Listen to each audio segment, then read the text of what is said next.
My name is Neches Phelps and I'm with the SPED Homeschool Review Crew. Today I'm going to be reviewing for you Heart of Dakota's Bigger Hearts for His Glory. If you'd like to see what all is included in this curriculum, I'd like to invite you to go back and watch our unboxing video. In the unboxing video, I talk about the experience that I had in calling the company just like you would, and telling them what my goals were for my family, trying to figure out what the correct placement was for all of my kids, and just really some pointers on how to use the curriculum and be successful with them. Also, of course, it talks about all the different titles that you'll see. Today, I am going to review a week for you and then give you some possible modifications and accommodations so that your family can be successful. All right, so to start off with, Bigger Hearts for His Glory is for ages 7 to 9, and it extends to ages 10 through 11. So that means that you can work with a bigger group, and there will be some material in the curriculum that will engage maybe your older learners. Okay, so the first thing that I want to tell you about this guide is that it is a guide, okay? It is the appendix is a working appendix. You are going to be using it a great deal. I have paper clipped it. You might want to put tabs in it. Back here is going to be your schedules for your readers. It's going to be an alternative schedule for math. It's going to have your read aloud schedule in here. It's going to have your schedule for your extension. It's going to be spelling list, dictation list, poetry. You are going to be using the back of this book every day, just like you're going to be using the teacher guide and the lessons. Okay, so now the lessons, the way they're written out is on one page. I'm just going to talk about the first week here, just to kind of give you an idea. So on one side, it's going to be learning through history. So it's going to be kind of a history thematic unit. And so it's going to have reading from your spine. It's going to have vocabulary. It's going to have geography, poetry, your Bible study. What the Bible study tries to do is to highlight a virtue that the hero of the week may embody. There's also going to be some music here. And then on the opposite page is going to be the basics. And so it'll be your language arts. And language arts includes cursive, and it also includes your rod and staff English lesson. It's going to have your reading choices. And so it will say your scheduled books for your emerging readers, or your Drawn to the Heart of Reading level 2 and 3. Right? And so there, for your reading choices, you're going to be going back into the appendix and seeing what your schedule is. And then also for your emerging readers, there will be some questions there, so you don't have to come up with those questions yourself. There's also science exploration down here. The science exploration is always going to coincide with what you're doing in history. And so what was really neat about this is they asked the children to think about maybe what Christopher Columbus saw as a little boy, where he grew up, how that may have influenced him wanting to become a sailor and an explorer. And so here we're reading, let me pick that up, One Small Square Seashore. And it starts off with seashells, and just the kids really just got this visual picture of Christopher Columbus walking along the seashore as a little boy, picking up seashells and admiring these ships and hearing the talk amongst the sailors, and maybe that's what inspired him. So I just thought that was a really just neat little tidbit that my kids picked up. Right. It'll also have your math schedule, and this is for Singapore math, and this is for level 2. In the back, there will be an alternative schedule if your child is more advanced to go into level 3. And then also is your read aloud schedule. All right, so let me show you what the books look like. So this is a first book in American history, and this is your spine. So in Charlotte Mason, if you're not familiar, one of the things that she always talks about is short lessons, which is wonderful for our children who have very short attention spans. So I want to show you inside the book. And the assignments were always very short. It was read maybe 3 pages to the children. Okay, 1, 2, 3. I show you this because I know as a mom, I always want to see like how many pictures are in the book. And I have children who need to hang their narration on their pictures. So my kids are highly visual and they need those pictures in order to help them communicate what they're thinking. And so I do not do my narrations as maybe a typical Charlotte Mason mom would do. I know typically it's you close that book and then you ask your children, okay, tell me back what you know. Well, that doesn't exactly work for my kids. And so one of the possible ways that you can modify is to make the assignment shorter. Don't ask for a long narration. Maybe have them narrate a paragraph to you or one page, and then you read the next two. Right? Don't go overboard and don't go to the point of frustration is what I say in regards to narration. Another tip that I have is for picture books. So this is something that you would do on day 4 of every week. This is a new Atlas of American History. And so we're talking about Christopher Columbus. So it's going to have you go into your atlas and talk about Christopher Columbus, right? And so I have a son who is learning to use AAC to communicate.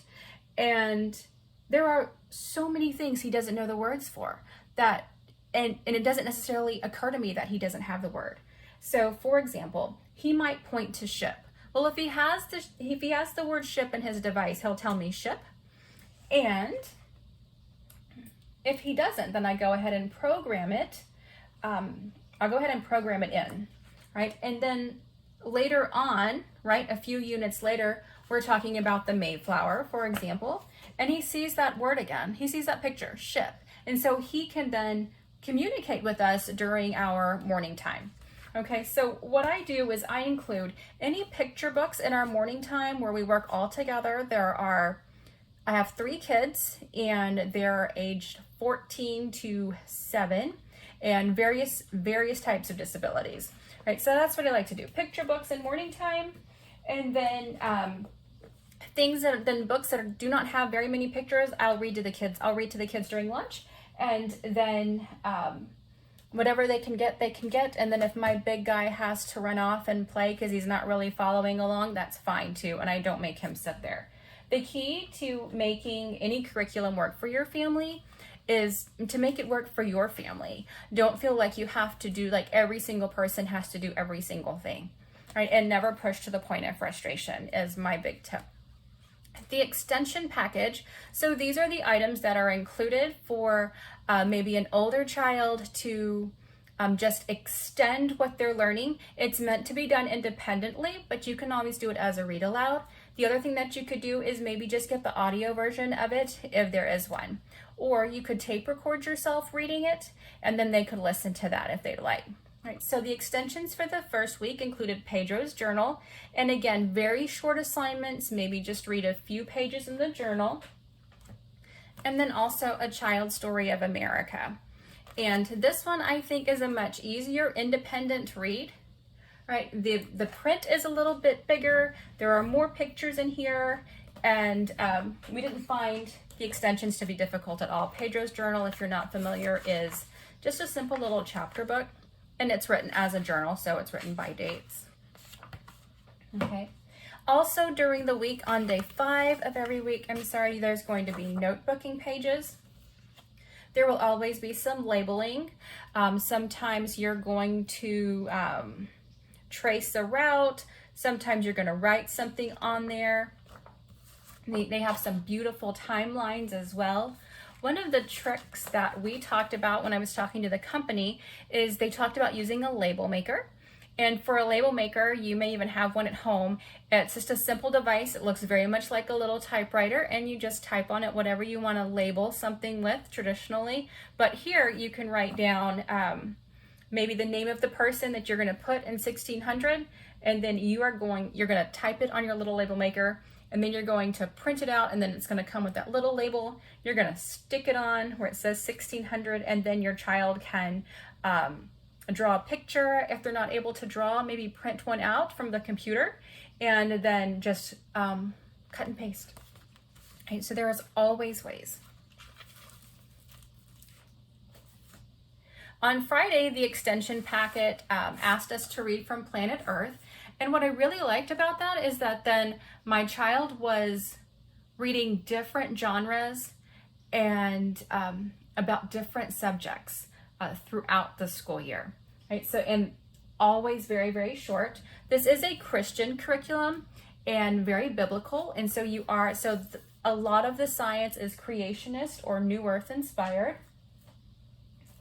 What's also nice about science is that, again, it's going to coincide with your history. And so I thought these were very just great readers to go along. And this is part of the science curriculum. So Science in Colonial America, a Pioneer Sampler. And so to me, it just really kind of helps the child get a better idea, a better visual picture of what it was like to be alive during that time. And remember, Charlotte Mason is inspired by living books, and she wants your children to read living books. And so you're getting that very clear picture for what it was like then. And that's one of the things that I really just enjoyed about this. Also, the read aloud for the first week is Ben and Me. This is Hymns for a Kid's Heart. This was also lovely, and we included this as in our morning time as well. We would all sing a song from here. I want to take a few minutes to talk about their Emerging Readers program because this was quite unexpected for me and delightful. The first one was the Bible. And whenever I hear that a curriculum is going to require some Bible, I always think that it's going to be maybe like a few verses here or a little, it's not the whole thing. But your kids in this curriculum, they are reading the Bible and it is accessible. I just want to hold that up so you can see it. Okay, so it's about 515 pages. In here, it also has some little visuals at the end. It has some questions and some visuals to help them understand and how to apply what they have been learning in their little story, their Bible story. Also, I want to show you a little bit of Rod and Staff. Rod and Staff usually includes some communication skills, some grammar, some writing, and it's always very solid. But I will say, you might be intimidated, but you don't need to be, okay? It's black and white. You don't need to feel like you need to put this in front of your kid. You can do your work on a whiteboard. You can use Jamboard on a Google Drive.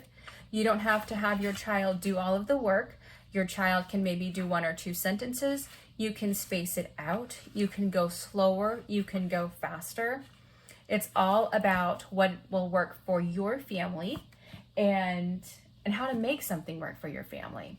I think that the key to a good homeschool is to find what you and your children both enjoy. And if you and your children both really love the idea of using an all-in-one literature-based curriculum like this one, you can make it work. And I know one of the surprises that I had was that my son, he became, I want to say, because he was learning about, I'm going to use the example Christopher Columbus, because he was learning about Christopher Columbus in history, and he was learning about him in science, and then he was learning about him in Bible, and everything was interwoven. He was able to talk to me a little bit better about the subject matter, and that was something that was quite unexpected. And I would say too that, so if you have a child who's maybe struggling with language and getting that communication out, a thematic unit based curriculum like this could really help. And I would encourage you to just not pick it apart, but to go slow and to really just enjoy exploring the themes with your children. Again, if you are curious to hear what else is included in this curriculum, please go back and watch the unboxing. I hope that this helps you make a determination as to whether or not this curriculum is for you and your family. And please go ahead and give Heart of Dakota a call if you have any questions. Thank you.